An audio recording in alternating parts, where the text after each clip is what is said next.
Hello friends, welcome to my YouTube channel. I hope you all are doing good. दोस्तों इस video में हम बात करेंगे काजोल और रानी मुखर्जी के कंप्लीट बॉक्स ऑफिस एनालिसिस के बारे में और दोनों के बॉक्स ऑफिस रिकॉर्ड्स के कंपैरिजन के बारे में। दोस्तों काजोल, जिनका पूरा नाम है काजोल मुखर्जी, और रानी मुखर्जी दोनों ही एक ही बॉलीवुड फिल्मी परिवार से बिलोंग करती हैं। वो किस तरह से, मैं आपको बताता हूँ। गाइस, अगर मुखर्जी परिवार की बात की जाए तो ये लोग 3 भाई थे और जो सबसे बड़े भाई थे उनका नाम था रविंद्र मोहन मुखर्जी। रविंद्र मोहन मुखर्जी के बेटे का नाम था राम मुखर्जी, जो कि बॉलीवुड के चर्चित स्टूडियो हिमालय स्टूडियो के वन ऑफ द फाउंडर्स में से एक थे। राम मुखर्जी अपने टाइम के डायरेक्टर और प्रोड्यूसर रहे हैं और उनके 2 बच्चे हुए। जी हाँ दोस्तों, उनकी बेटी का नाम है रानी मुखर्जी, जिनके बारे में आज हम बात करने वाले हैं, और उनके बेटे का नाम है राजा मुखर्जी, जो कि खुद एक प्रोड्यूसर डायरेक्टर हैं। इंद्र मोहन मुखर्जी थे। उनके जो मझले भाई थे उनका नाम था शशिधर मुखर्जी, जो कि हिमालय स्टूडियो के मेन फाउंडर थे।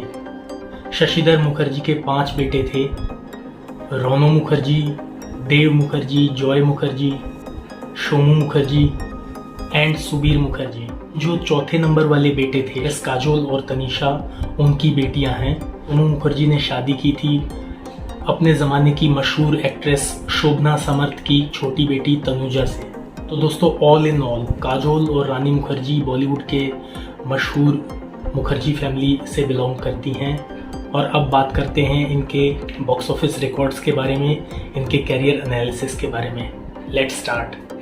दोस्तों, काजोल की डेट ऑफ बर्थ है 5 अगस्त 1974, यानी कि आज उनकी उम्र है 47 साल।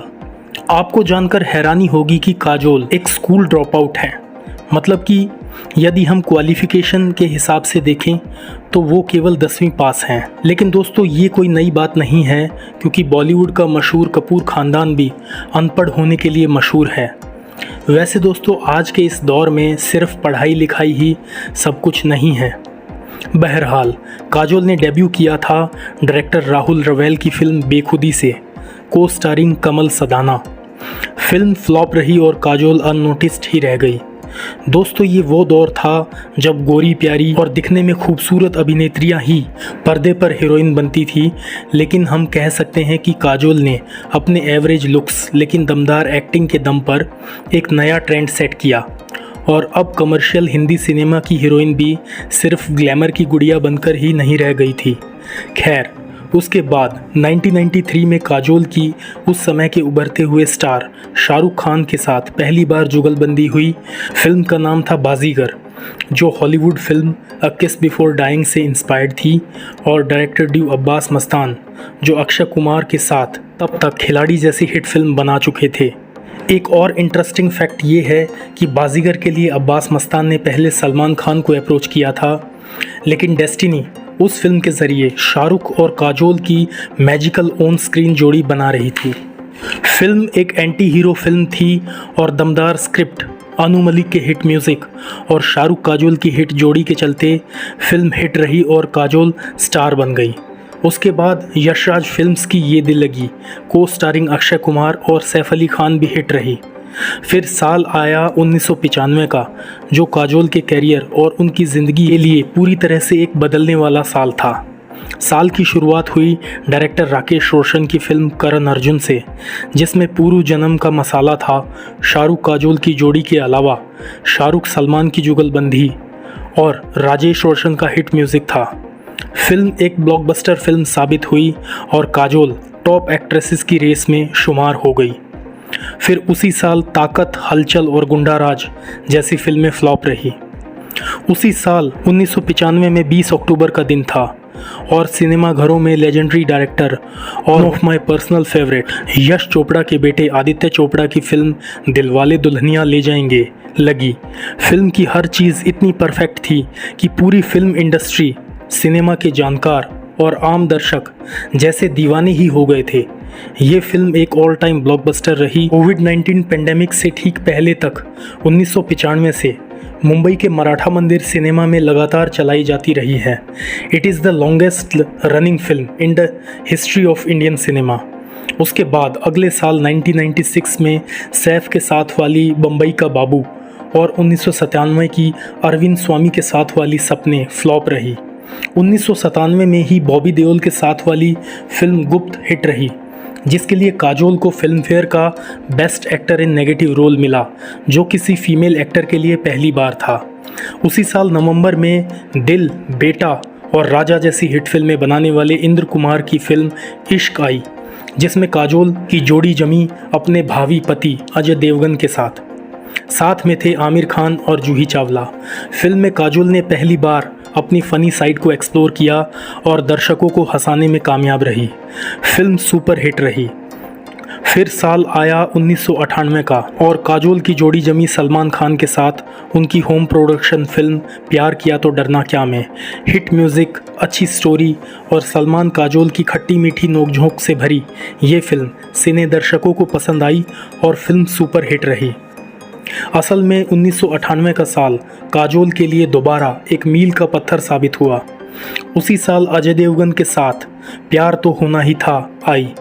ये फिल्म हॉलीवुड फिल्म फ्रेंच किस से इंस्पायर्ड थी, लेकिन अजय काजोल की बेमिसाल केमिस्ट्री ने इस फिल्म को एक अलग ही फिल्म बना दिया और ये फिल्म भी सुपर डुपर हिट रही।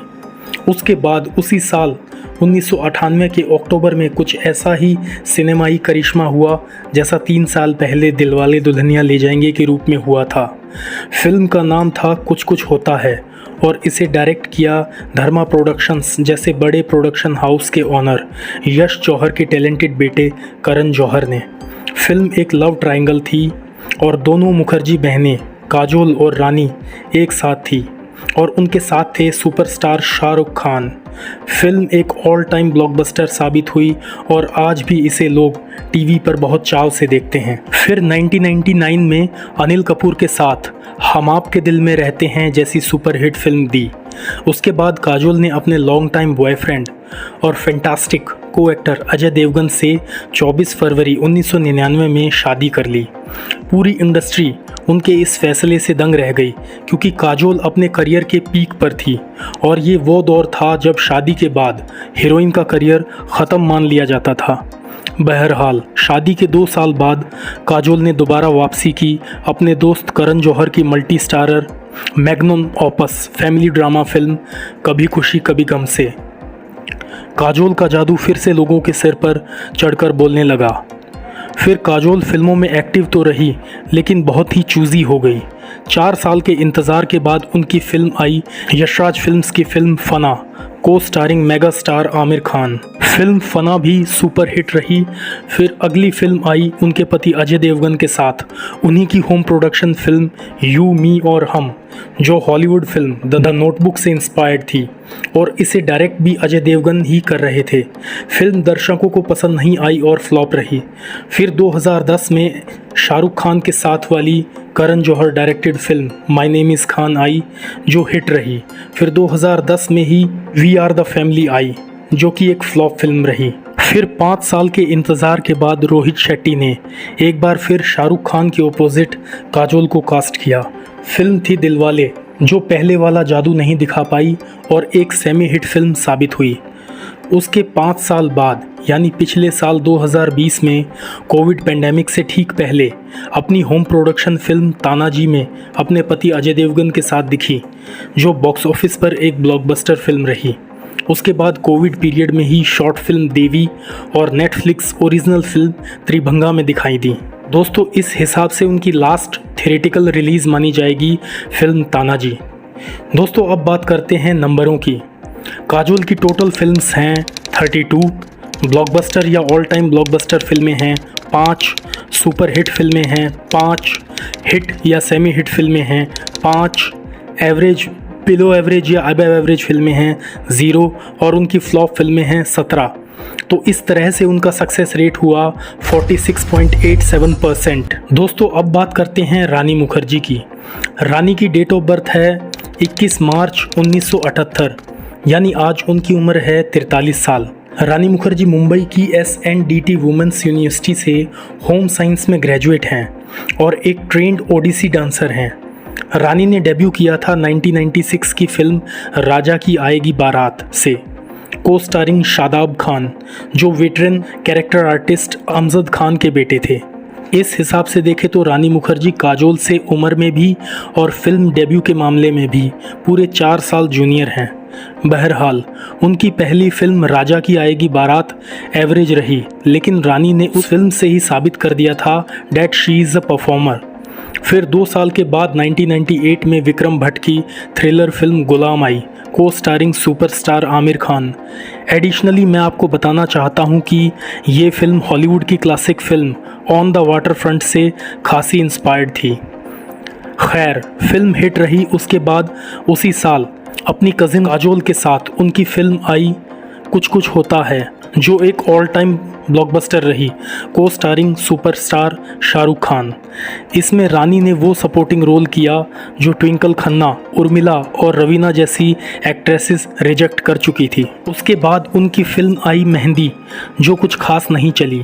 फिर सलमान खान की home production film hello brother की, जो बुरी तरह से फ्लॉप रही। फिर न्यू मिलेनियम में बॉबी देओल के साथ वाली फिल्म बादल हिट रही। फिर साउथ के सुपरस्टार कमल हासन के साथ एम्बिशियस प्रोजेक्ट हेराम में दिखाई दी, जिसे क्रिटिक्स ने तो बहुत पसंद किया लेकिन दर्शकों ने नकार दिया। फिर बॉबी के साथ वाली बिच्छू, गोविंदा के साथ वाली हद कर दी आपने और सलमान के साथ वाली हर दिल जो प्यार करेगा एवरेज फिल्में रहीं। फिर उनका हिट और फ्लॉप का सिलसिला चलता रहा, जैसे सलमान के साथ वाली चोरी चोरी चुपके चुपके और विवेक के साथ वाली साथिया हिट रही, तो नायक, कहीं प्यार न हो जाए, मुझसे दोस्ती करोगे फ्लॉप रही। फिर 2004 में शाहरुख खान के साथ वाली चलते चलते हिट रही, जिसमें पहले शाहरुख खान और ऐश्वर्या राय काम करने वाली थी, लेकिन सलमान और ऐश्वर्या के उस समय के रिलेशनशिप और सलमान के इस फिल्म के सेट पर बदतमीज़ी किए जाने के बाद डायरेक्टर अजीज़ मिर्ज़ा ने ऐश को ही फिल्म से बाहर कर दिया और इस तरह रानी को उस समय के सबसे बड़े box office superstar Shahrukh Khan के साथ पहली बार सोलो लीड के तौर पर फिल्म में काम करने के लिए मौका मिला। फिल्म हिट रही और एसआरके के साथ रानी की अच्छी दोस्ती भी हो गई। फिर उसी साल यानी कि 2004 में रानी और सैफ के करियर की माइलस्टोन फिल्म आई हम तुम, डायरेक्टेड बाय कुणाल कोहली, जो हॉलीवुड फिल्म जब हैरी मेट सैली की रीमेक थी। फिर उसी साल यश चोपड़ा डायरेक्टेड फिल्म वीर ज़ारा भी सुपर हिट रही। उसके बाद संजय लीला भंसाली की national award winning offbeat film आई ब्लैक, जो बॉक्स ऑफिस पर तो एवरेज रही, लेकिन फिल्म क्रिटिक्स ने इसे बहुत सराहा। उसी साल यानी 2005 में अभिषेक बच्चन और अमिताभ बच्चन के साथ यशराज फिल्म्स की बंटी और बबली सुपर हिट रही। फिर आने वाले सालों में करण जौहर की कभी अलविदा ना कहना और यशराज फिल्म्स की तारा रंपम सेमी हिट रही। फिर कई फिल्म फ्लॉप देने के बाद डायरेक्टर राजकुमार गुप्ता की no one killed Jessica film आई, जो जेसिका लाल मर्डर केस पर बेस्ड थी, को स्टारिंग विद्या बालन। ये फिल्म एक सेमी हिट रही। इसी बीच यशराज फिल्म्स के चेयरमैन और मशहूर निर्माता निर्देशक आदित्य चोपड़ा से रानी मुखर्जी की शादी हो गई और फिर रानी लिमिटेड काम करने लगी। फिर आमिर के साथ वाली सस्पेंस थ्रिलर फिल्म तलाश और यशराज फिल्म्स की पुलिस क्राइम ड्रामा मर्दानी सेमी हिट रही।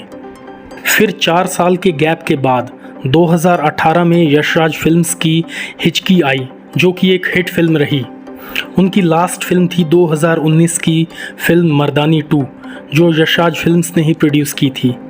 दोस्तों अब बात करते हैं नंबरों की। रानी मुखर्जी की टोटल फिल्म्स हैं 42, ब्लॉकबस्टर या ऑल टाइम ब्लॉकबस्टर फिल्में हैं 1, सुपर हिट फिल्में हैं 2, हिट या सेमी हिट फिल्में हैं 13, एवरेज, अबव एवरेज या बिलो एवरेज फिल्में हैं 7, फ्लॉप या डिज़ास्टर फिल्में हैं 18। इस तरह से उनका सक्सेस रेट हुआ 54.76%। दोस्तों भले ही ओवरऑल सक्सेस रेट काजोल की कंपैरिजन में रानी का ज़्यादा हो, पर नंबर ऑफ ब्लॉकबस्टर्स और सुपर हिट्स की संख्या को देखते हुए काजोल बॉक्स ऑफिस पर ज़्यादा डोमिनेटिंग रही हैं। और अगर वर्सेटाइलिटी की बात की जाए तो रानी उनसे थोड़ी सी बेहतर लगती है। खैर दोस्तों, मैं फ़ैसला आप लोगों पर छोड़ता हूँ। Comments will be very welcome. तो फ्रेंड्स, आपको हमारा वीडियो कैसा लगा प्लीज़ कमेंट सेक्शन में जाके आप डिस्क्राइब कर सकते हैं। All the comments will be welcomed. और जैसा कि मैं आपसे अपने हर वीडियो में इंसिस्ट करता हूं कि यदि अब तक आपने मेरे चैनल को सब्सक्राइब नहीं किया है तो प्लीज़ सब्सक्राइब कर लीजिए। I need your love and support, ताकि मैं इसी तरह के बॉलीवुड से जुड़े इन्फॉर्मेटिव वीडियोस आपके लिए बनाता रहूं। Take care and good bye.